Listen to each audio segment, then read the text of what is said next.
Square Ball Podcast. Hello and welcome to the show. Dan here from the Square Ball, Phil Hay from The Athletic, and Phil, we'll get straight into it then.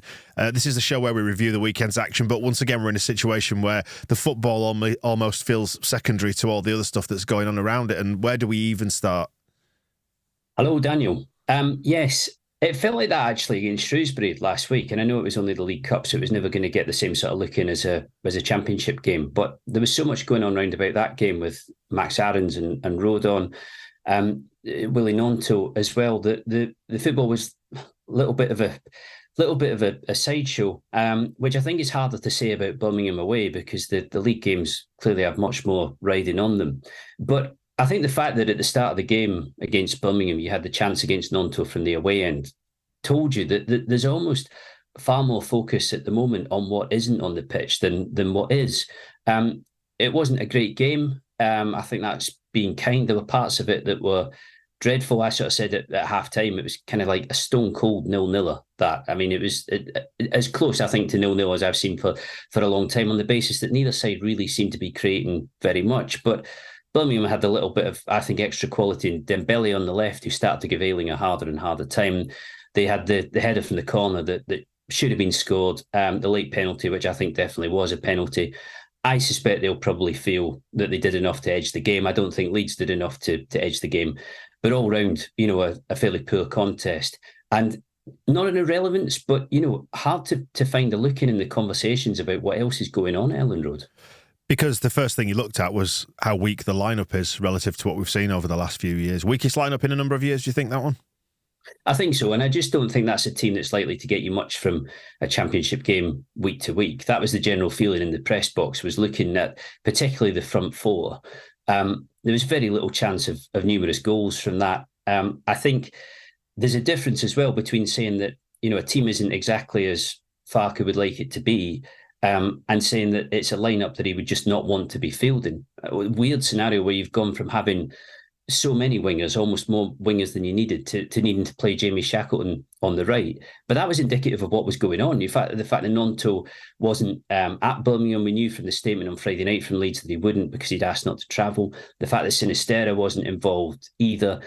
This all compounding the injuries that Farke is having to deal with. And I do feel sorry for him at the moment. I like him as a coach. I think he will try to do the right things. His hands are definitely tied when it comes to resources. But it's also apparent that the club don't have as much control over the transfer market as they would have wanted this summer. Nothing like it. And more than anything, I think the conversation is coming back to the release clauses in various contracts, which are making it easy for players to leave. And I think perhaps the bigger picture, the fact that it's becoming more and more clear that so many players do want to leave. There was a lot of chat at the start of the summer, and I know that the phrase aggressive transfer window is getting repeated time and time again. On the one hand, you take that to mean, aggression when it comes to investing in new players. But without a doubt, part of the strategy of the 49ers and the new ownership team at Leeds was to be aggressive with retentions. The idea that they might be able to persuade Tyler Adams to stay. They might be able to persuade Jack Harrison to stay, that Willie Gnonto might want to be involved this season. People like Sinisterra. As time goes on, it seems more and more apparent that these players want to leave, and quite frankly, the majority do. Thing is as well, Phil, they did the puff piece in the Daily Mail, which in my opinion clearly came from within the club, in which they were talking about the research that the 49ers had commissioned this summer, which highlighted retentions. And now we're a couple of weeks further down the line and there have essentially been no retentions, and those that are still here apparently don't want to be. So that's starting to look a little bit foolish, isn't it? As well as allowing that phrase aggressive window to seed. It looks like a lack of leadership at this stage. Do you agree? Well, it's not unusual for players in the Premier League to have exit clauses. And my understanding with these loan clauses, essentially, which allow players to go if some other club offers to cover their salary for the entire season, they are entitled to take that move and to leave. And Max Verber, a very good example of that. And I think an example of what I was talking about there, the message coming from him that, actually he was quite happy to stay and he might stick around. But then a bid drops from Gladbach and he's gone. He says, no, actually I want to take that. And you can only surmise that in his head, it was always the intention to go. He was just making the right noises. The issue with these loan clauses is that if you genuinely have players who want to stick around, they're not a problem, because even if clubs try to activate it, the players, have the decision ultimately about whether they want to go. But if you find yourself in a position, and this is where Leeds are, where actually the majority do want to leave, you're badly exposed to a scenario where late in the window, Tyler Adams is leaving, Jack Harrison's leaving, Willie Gnonto's trying to get out the door, although Gnonto doesn't have a release clause, which I think is why we saw him down tools last week and say, I want to go, because if he is going to go, he's going to have to some degree, force his way out. But the squad doesn't look anywhere near strong enough at the moment. And everybody must have known that these clauses were there. They've been in the contracts. And my understanding is that the reason they were agreed and the reason they were negotiated was because Leeds were asking new signings to accept substantial wage reductions if they went down into the Championship, 50, 60% wage cuts. And as a bit of a make weight, I guess a bit of a concession to them, in accepting those wage reductions, they were told, but there will be provision that allows you to move on. The thing that will be frustrating people is that the amount of money brought in via transfer fees this summer, and more specifically when it comes to financial fair play, the amount of profit made is absolutely negligible.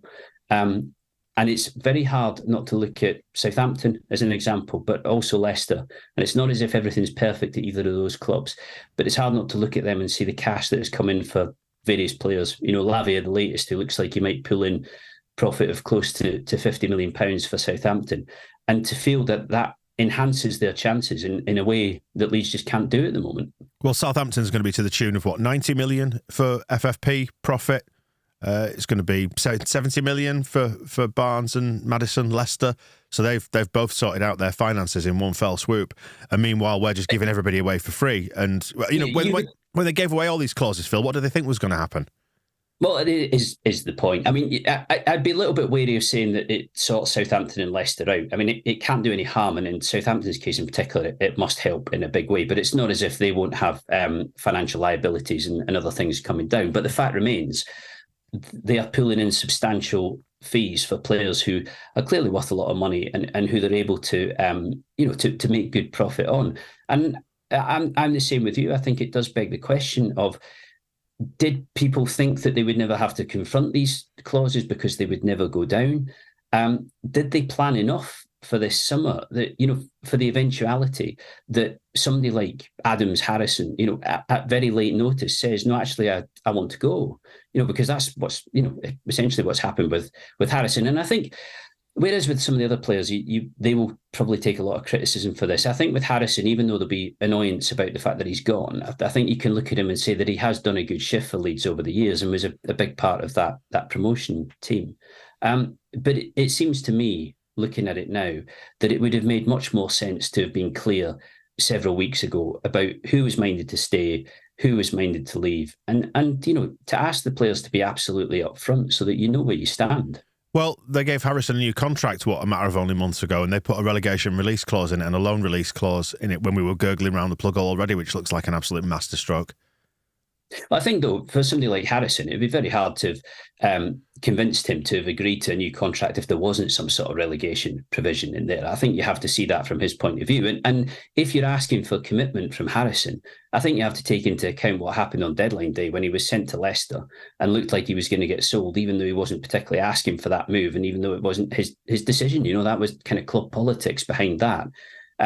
So to an extent, while my personal view is that it's not a good look, the way in which players take a club down and then desert en masse. You can't say that over the past couple of years, the club have been running away or have performed in a way which would encourage people to stick around. But I genuinely do think there's something to be said about the way in which so many people seem to be failing upwards. It's not great. I think you nailed it earlier on, actually, when you said they've completely given up control of the market by allowing this to happen, or creating a situation where you are giving players the ability to essentially walk away for a year for nothing, and then torch your own chances of bringing in money to fund a rebuild and pay for players. We're in a bit of a tight spot, really, aren't we? And it looks like incredibly, incredibly bad forward planning. But it's not even as basic as that. You have the added concern that very few of these players have appreciated in value. If truth be told, they've probably lost value on what Leeds actually paid for them. So there are actually instances where it suits Leeds for them to go on loan because they don't have to take a loss, which will affect the FFP position. But that's a damning indictment of recruitment, isn't it? The fact that it suits to go on loan because you're going to lose money on a player. Ideally, when you make a signing, particularly in the market that Leeds were always in, where they were trying to sign more up and coming players, didn't really go for the finished article. The idea there always has to be that they appreciate, they improve, and that at some stage further down the line you can cash in a really big way. But I've said before, the players who would earn the money are weirdly the players that they don't want to lose. The players that they would consider selling and that can go. Brendan Aronson being a good example. It would be a struggle to get your money back on him, which doesn't help you for FFP. So they're not in a good position. They're not in a strong position with this. It's become a problem, and they've got a hell of a lot to do over the next 2 weeks. And I find myself thinking more and more that this is starting to look like a sort of minimum 2-year project to get out of the Championship, because it's asking a hell of a lot of Farke to pick this up and to make a promotion winning team out of it. Worth just saying as well, though, that players' transfer values, you have to deduct those for FFP each year. So we will have to deduct £5 million or thereabouts for Brendan Aronson this year, regardless, because that's what we've paid out in his transfer fee, 25 million, let's say, over 5 years. So there's still a deduction. It's just a case of whether you take that deduction on the chin or you maybe have a slightly higher deduction that's baked in forever by selling him at a loss. So we make a loss, if you like, on him either way. And that's just to say, not to confuse cash with FFP, because the two are very, very different. I think that's fair to say, and I don't think it's that the 49ers group are short of cash. I think the situation they're in is meaning that when it comes to, you've seen that from the £7 million on Ampadu, the fact they were going to do Max Aarons, and that was at the medical stage. But there is a difference between the money you have and what you can actually do within your FFP PNS limits. Some of this becomes quite intangible, because in order to work out what, if we use Aronson as an example, what's best to do with him depends entirely on what you're getting offered. So that is totally dictated by who is presenting what in terms of a permanent fee. So as I say, that removing wages from the wage bill is helpful for Leeds in an FFP sense. But nobody can look at the squad as it is now and say that it hasn't been cut back to the bone. And you can't pretend either that for all the talk of retentions, that there were actually that many players or key assets who really wanted to stay. One of the big questions, Phil, what happens next year? If this is a 2-year thing, we know that Leeds have been on the hook for about 50 million quid's worth of transfer fees outgoing this summer. Apparently, it's the same sort of story we're looking at next year. What if all these players can just waltz off on loan again for another year and we're in exactly the same situation? What do we do then? Do we just complain and sit on our hands and say, oh, well, it's the same as last year, there's nothing we can do? Well, I don't think it'll be the same next summer, because the relegation release clauses, I don't believe, will apply next summer. But of course, that doesn't get you away from the scenario where you don't want to sell players at a loss, ideally, because it affects your PNS position and the amount of headroom that you have to work in the market.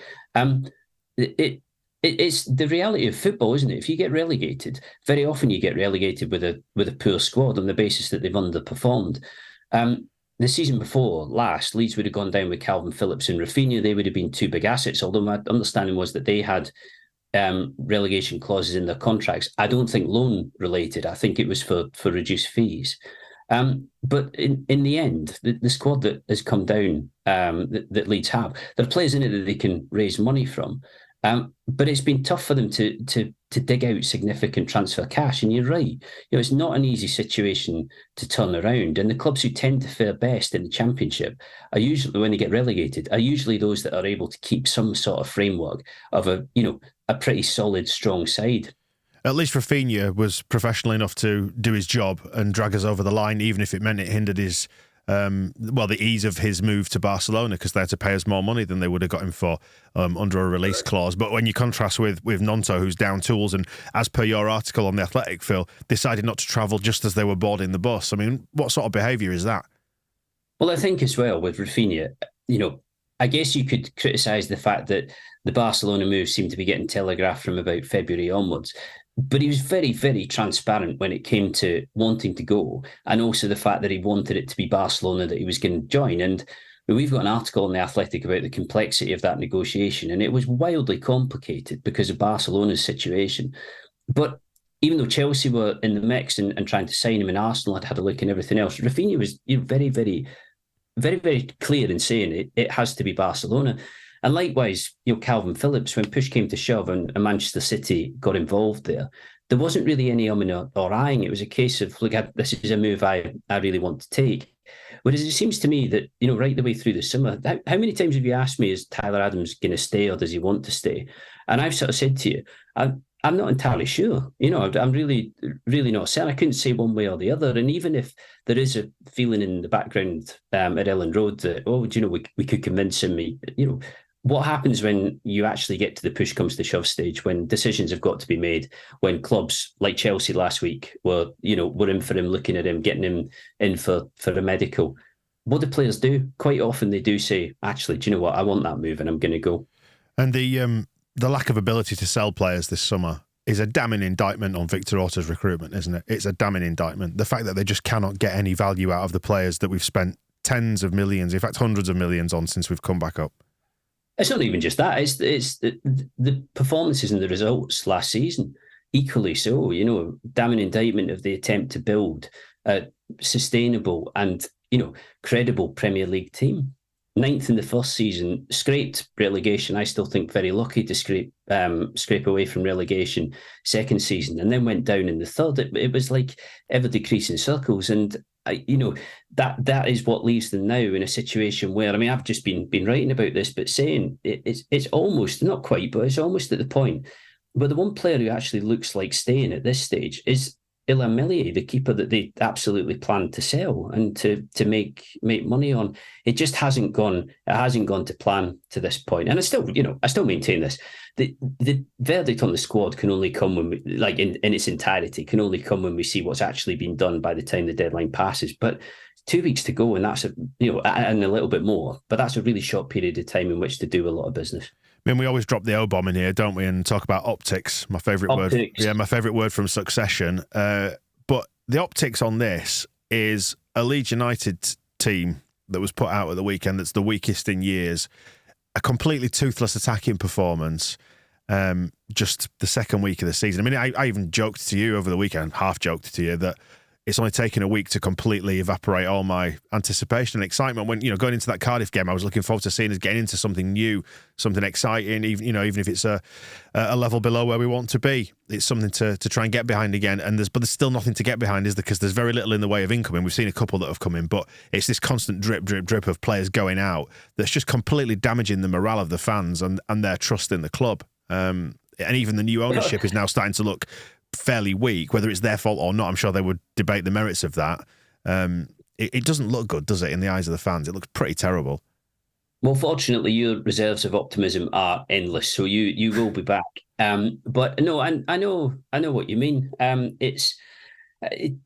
go back to Farke's first press conference, and we were at Ellen Road as he was signing his paperwork, and then met him afterwards just to chat over the appointment. And we were all very aware at the time that, firstly, the takeover had been, I don't know whether you could call the takeover slow, because these things are a process, but it had been done at a late stage. It had been done after the season had finished. It had taken then some time to go through. It had eaten up a fair amount of the summer. And likewise with Farke himself, he was appointed on the Tuesday afternoon, with the first pre-season started by that point, but the first actual training session was due to take place the following morning. So, coming through the door as it was starting, not with any, and I know he'd have planned in advance while he knew that the job was a possibility for him, but, with no real runway to use before he was having to get straight into it. And we could see that there might be issues with players. It was still not clear on who was going to be retained, who was going to leave, what they were going to be able to do in the market. And he said quite openly, and I did think that he was doing this deliberately, he said there might be, I think the word he used was bumpy for the start. It might be tricky to begin with. And you almost feel that, actually, not deliberately, but he's almost underplayed it slightly. It is really, really tough for him at the moment. And I think the biggest frustration will be that while he didn't expect it to catch light immediately, he wouldn't want in any way to start off with a bad month. He'd want there to be a bit of impetus. He'd want there to be a bit of momentum. And suddenly, the games coming up don't look particularly easy for Leeds. West Brom, and then Ipswich have started well as well. It's gonna test everybody the remainder of this month. But I think in the case of Farke, it's impossible not to sit and listen to him, hear what he's saying, agree with a lot of what's being said, to sympathise with the position he's in. And I don't know about you, I'm finding it incredibly difficult to actually analyse his football in a fair way at the moment, because I wouldn't even begin to pretend that 11 on Saturday is what he wants to have out on the pitch. Yeah, not at all. No.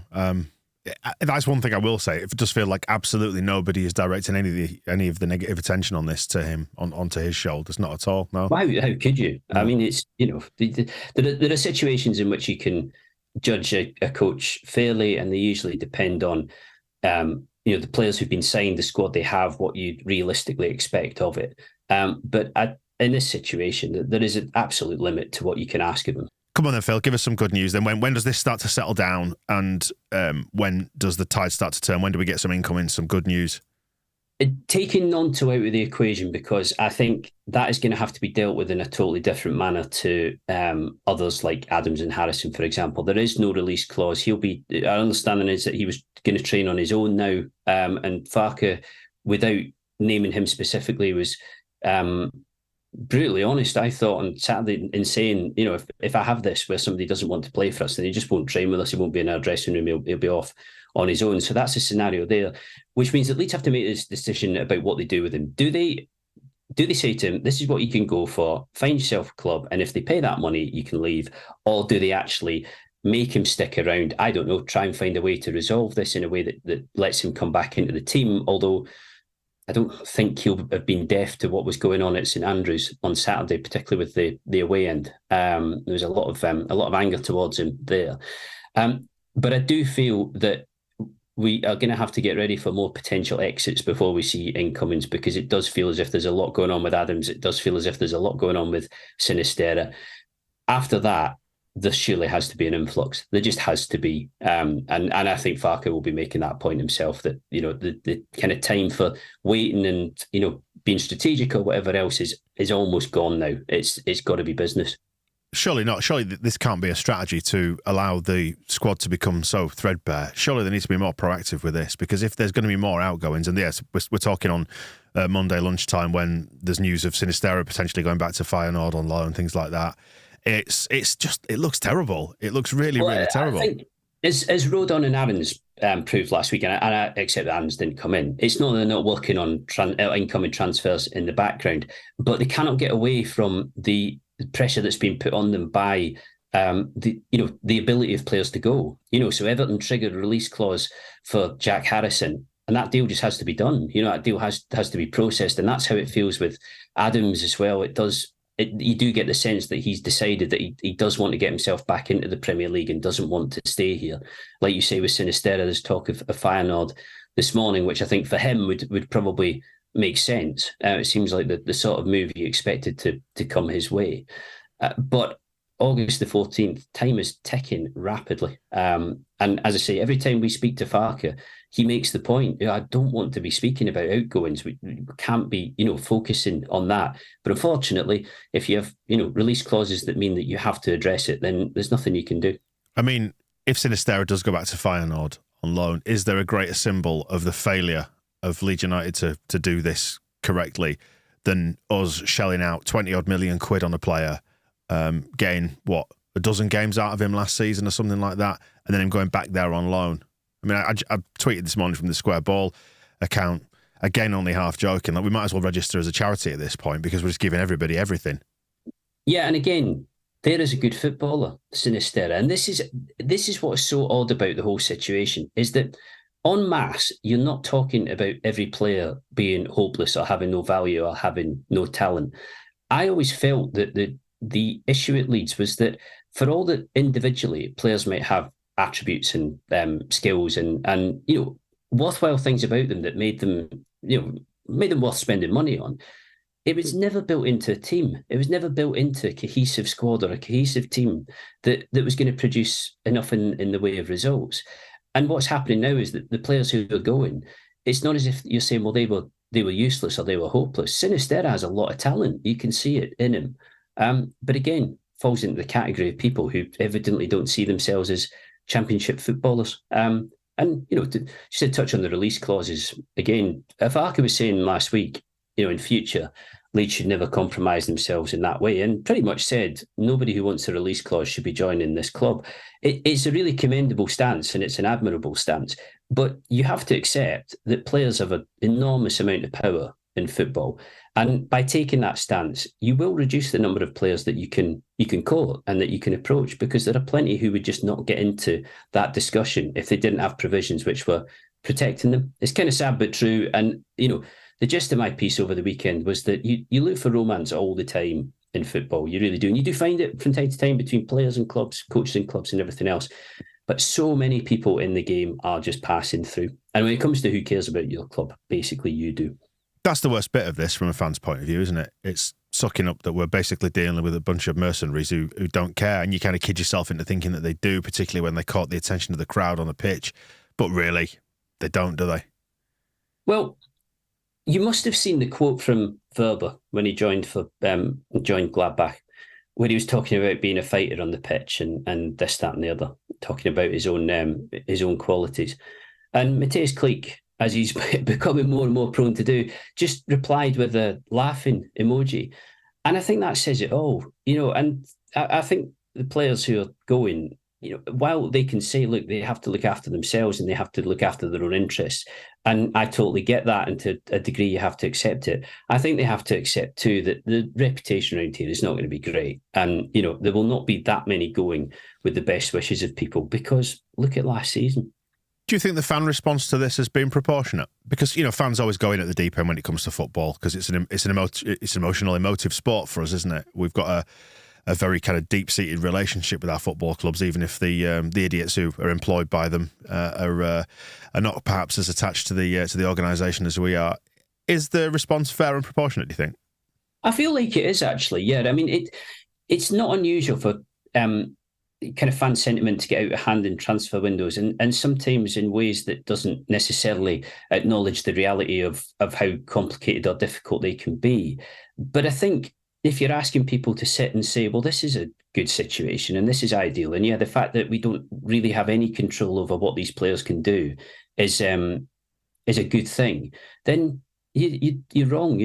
I don't see it in that way at all. I think they are in a situation now where they're under a lot of pressure recruitment-wise, and they are going to have 2.5 very good weeks just to be competitive, I feel. And there are injuries, and there will be players coming back. And if the squad was fully fit, it wouldn't have looked like it did on Saturday. But again, if you've been around Leeds for 2 years, you know better than to get tied up in the idea of when everybody's fully fit, the squad will be fine, because the squad is never fully fit, ever.